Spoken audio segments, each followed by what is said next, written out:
years ago, we dug this road by hand that comes down from the main track and a bit closer to the house.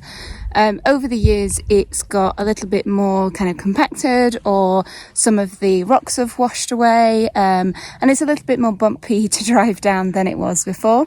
So I'm going to see if, as a kind of quick fix in between actually looking to get this properly excavated maybe in the future, but that's going to cost money. Hopefully, I thought a quick solution might just be to give everything a bit of a rake over and see if that can kind of level out the ground a little bit and might make it a little bit more of a smoother ride.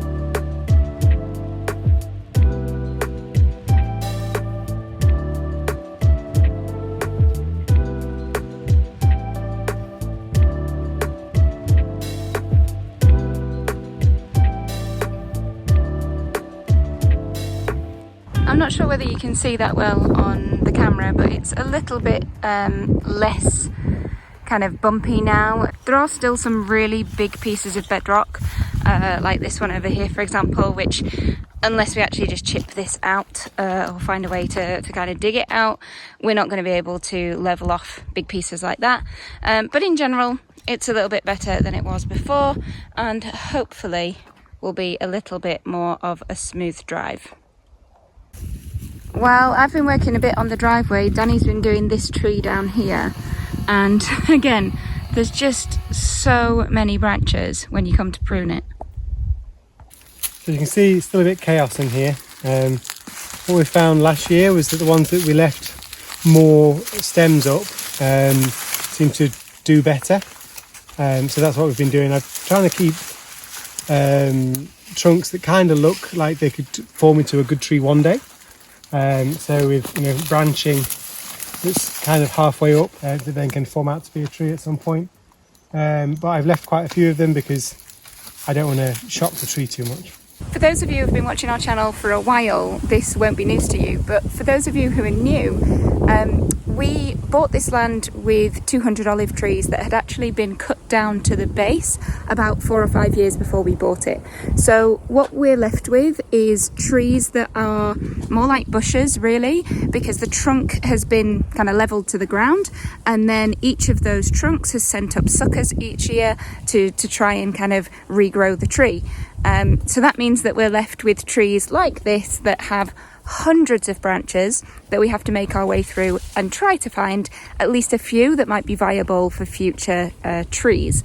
That's easier said than done, and over the years we've been trying a few different methods with a few different ones, and we will continue to do so to see which ones we can actually make fruit. But yeah, just thought I'd catch a few of you up, since you might be wondering why our trees look like this. So this is the original tree. Here's my foot for size comparison. So it was a pretty big one, but then look at the size of that hole as well, right in the middle. Often there is a hole, but I've never seen one this big. So this is a rake. Let's see how far down it goes. So to there. So I don't know, good 70-80 centimetres deep. I won't be putting my leg down it to see how deep it goes or if it's stable, but yeah, don't really know why the middle of that's fallen out. If you do, leave a comment. But all the shoots that come up seem to come around the edge of the trunk. They never seem to come out the centre. I mean, 1 or 2 shoots seem to, but they're never as strong as the ones on the edge. I guess that's to do with the light. But yeah, the size of that hole.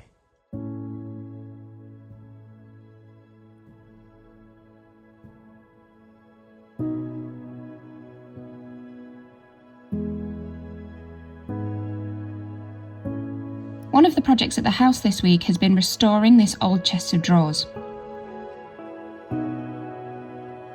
We rescued it from a house clearance in Barcelona a few years ago when someone had just discarded it by the road with broken legs.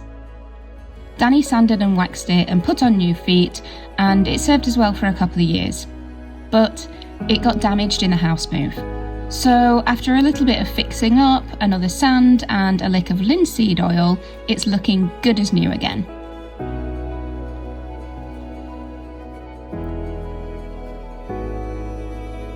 There's a time and place for flat pack furniture, and we have plenty of it in the house, but it can be really rewarding to give a new lease of life to a piece of furniture like this.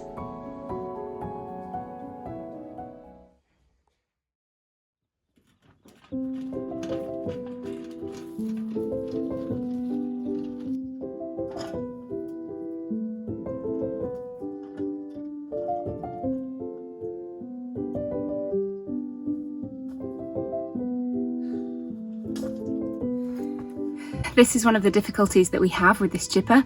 It's really difficult to move around the land. If anyone's got any ideas of how we could make a stand with, I don't know, a wheelbarrow or some bicycle wheels or something, maybe a kind of frame that it could stand on that would be a bit more steady on the ground, let us know. Send us a video of a link that you think might work or something like that, because I don't know, doing it like this is really, really difficult. These little wheels are just not stable enough to kind of get it around the land easily.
So if you've not been following us from the start, you might not know why there's so much wood just lying around.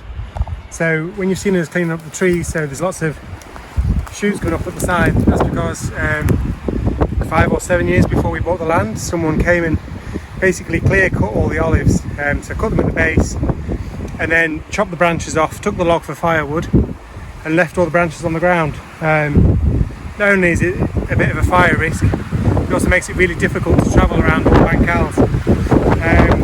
So previously we kind of been stomping on it because it does mat it down and cover the soil a bit. But as we've now got a wood fire, we thought we'd come and use this as a wood resource where we can. So we're just taking the thicker stuff, the small stuff can stay here. I'm not taking that down the hill. But yeah, so that's why we've got big piles of dead wood knocking around. It also means it's dry because it's been here such a long time. So yeah, lots of wood to burn.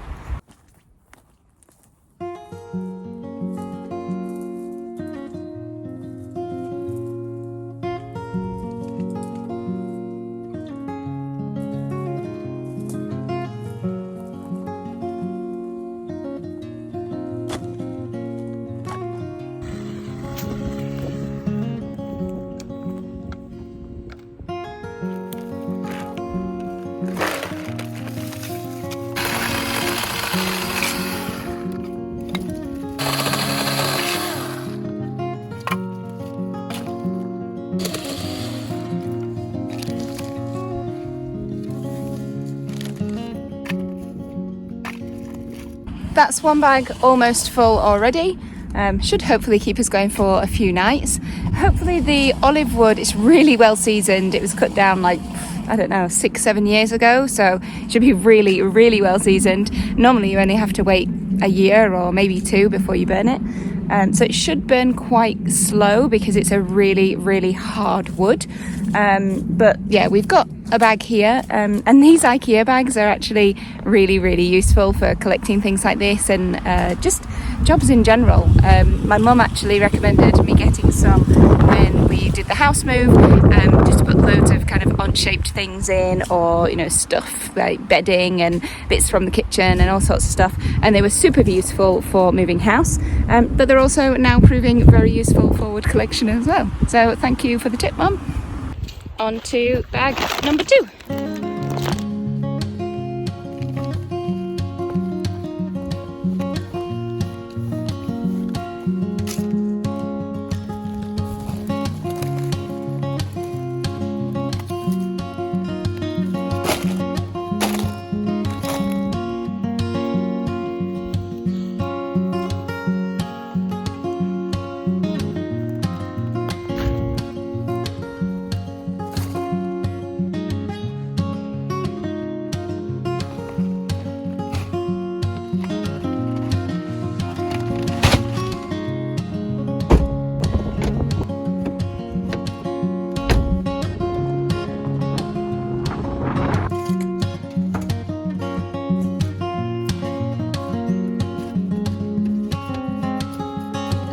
As we close off the year by building a fire in our new house with our own firewood from the land, we've been reflecting a little bit on the past year.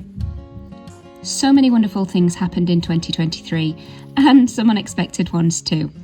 We're looking forward to lots of really exciting new projects at Smithsdale Farm, and lots of renovation projects here at the house too. We wanted to wish a happy new year to everyone watching, and we hope that 2024 is going to be a really great one for all of you. As always, thank you so much for spending the time watching our video, and we'll see you on the next one.